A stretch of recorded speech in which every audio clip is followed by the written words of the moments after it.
Hello students. Today we will study chapter number 3, synthetic fibers and plastic. In this chapter we will study regarding synthetic fiber, their importance, plastics and their uses. Before we start, firstly we should know what are fibers. The clothes which we wear are made of fabric. Fabrics are made from fiber obtained from natural or artificial sources. In previous classes, we have learned natural fibers like cotton, wool, silk, etc. are obtained from plants or animals. Synthetic fibers, on the other hand, are made by human beings. That's why these are called synthetic or man made fibers. Synthetic fiber is also a chain of small units joined together. Each small unit is actually a chemical substance. Many such small units combine to form a large single unit called polymer. The polymer again combine to form synthetic fibers. Types of synthetic fibers. We have large variety of synthetic fibers like rayon, nylon, polyester and acrylic. This rayon is called artificial silk also. Although rayon is obtained from natural source wood pulp, yet it is man-made fiber. It is cheaper than silk and can be woven like silk fiber. It can be dyed in wide variety of colors. Nylon is also another man-made fiber. Nylon fibers are strong, elastic and light. These are easy to wash, so it can become very popular for making clothes. इसके बाद आता है polyester. Polyester is another synthetic fiber. Fabric from these fiber does not get wrinkled easily. It remains crisp and is easy to wash. So it is quite suitable for making dress material. You must have seen people wearing polyester shirt and other dresses also. जो हम सर्दियों में use करते हैं sweaters, shawls, blanket, वो सारे ही acrylic के बने होते हैं. Many of these are actually not made from natural wool, although they appear to resemble wool. These are prepared from another type of synthetic fiber called acrylic. Now students, आप लोगों ने ये अंडरस्टैंड कर लिया होगा कि नेचुरल फाइबर के examples हैं कॉटन, वूल, सिल्क एट्सेट्रा और सिंथेटिक फाइबर में मेनली मैंने आपको बता दिए rayon, nylon, polyester and acrylic. How do these synthetic fibres are prepared. अब हमारे मन में आता है कि ये सिंथेटिक फाइबर कैसे बनाए जाते हैं. Synthetic fibers are prepared by number of processes using raw materials of petroleum called petrochemicals. After that, characteristics of synthetic fiber. Number 1, these fibers are strong, elastic and light. Number 2, nylon fiber is so strong that we can make nylon parachutes and ropes for rock climbing.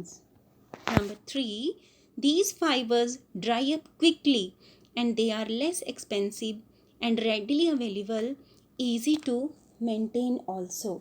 So students, now you have studied कौन सी characteristics के कारण हमारे synthetic fiber आजकल इतने popular हैं. After that, let's come to plastic. Plastic का भी use हमारे डे टू डे लाइफ में बढ़ता ही जा रहा है. हम प्लास्टिक के यूज़ और इसकी इम्पोर्टेंस को इग्नोर नहीं कर सकते हैं.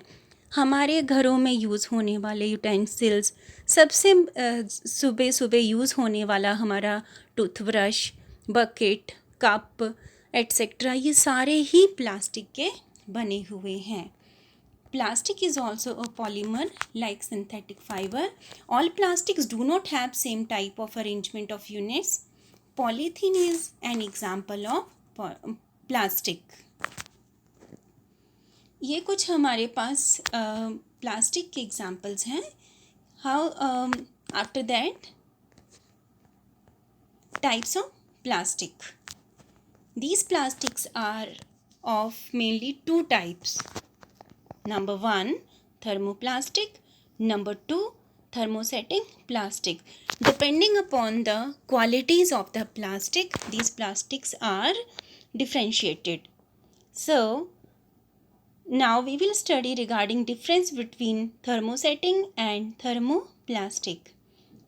Thermoplastic, these are plastic which get deformed easily on heating and can be bent easily, are known as thermoplastic. जो भी प्लास्टिक डिफॉर्म हो जाते हैं हीटिंग करने पर, वो सारे ही प्लास्टिक थर्मोप्लास्टिक हैं. इसके एग्जाम्पल्स हैं toys, combs, various type of container. इसी प्रकार से थर्मोसेटिंग प्लास्टिक्स हैं हमारे पास. These are plastic which can not be soften by heating. जितना भी हम इनको हीट करें ये सॉफ्ट नहीं होते हैं. Examples are bakelite and melamine. हमारे घरों में यूज़ होने वाले इलेक्ट्रिसिटी के जो स्विचेस हैं वो भी थर्मोसेटिंग प्लास्टिक के ही बने होते हैं. डिड यू नो, बहुत सारे इंटरेस्टिंग फैक्ट हैं जो प्लास्टिक के बारे में हैं. So let's discuss. Number 1, plastics find extensive use in healthcare industry.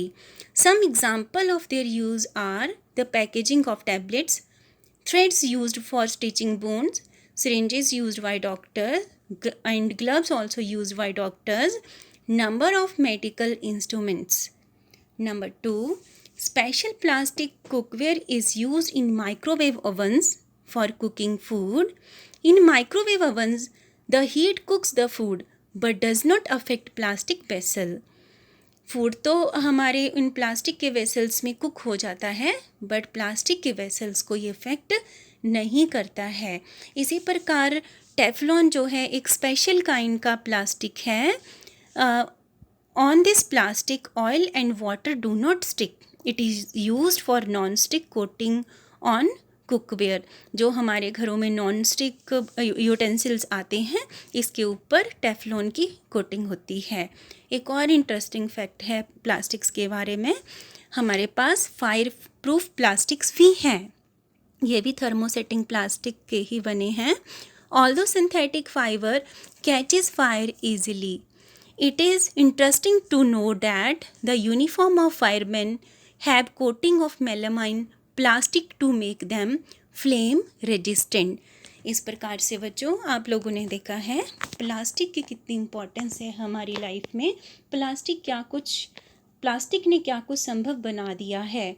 इसके अलावा plastic are poor conductor of heat and electricity. इसी वजह से इलेक्ट्रिसिटी के स्विचेस वगैरह भी प्लास्टिक के ही बनाए जाते हैं क्योंकि ये पुअर कंडक्टर ऑफ इलेक्ट्रिसिटी है. घरों में यूज़ होने वाले बर्तनों के जो हैंडल हैं जो हम डेली यूज़ करते हैं वो भी प्लास्टिक के ही बने हैं. Now plastic and environment. हमने ये सीखा कि प्लास्टिक की उपयोगिता हमारे लाइफ में बहुत ज़्यादा है, पर क्या ये प्लास्टिक एनवायरनमेंट फ्रेंडली है या नहीं, हमारे एनवायरनमेंट को कोई ये नुकसान तो नहीं पहुंचाता.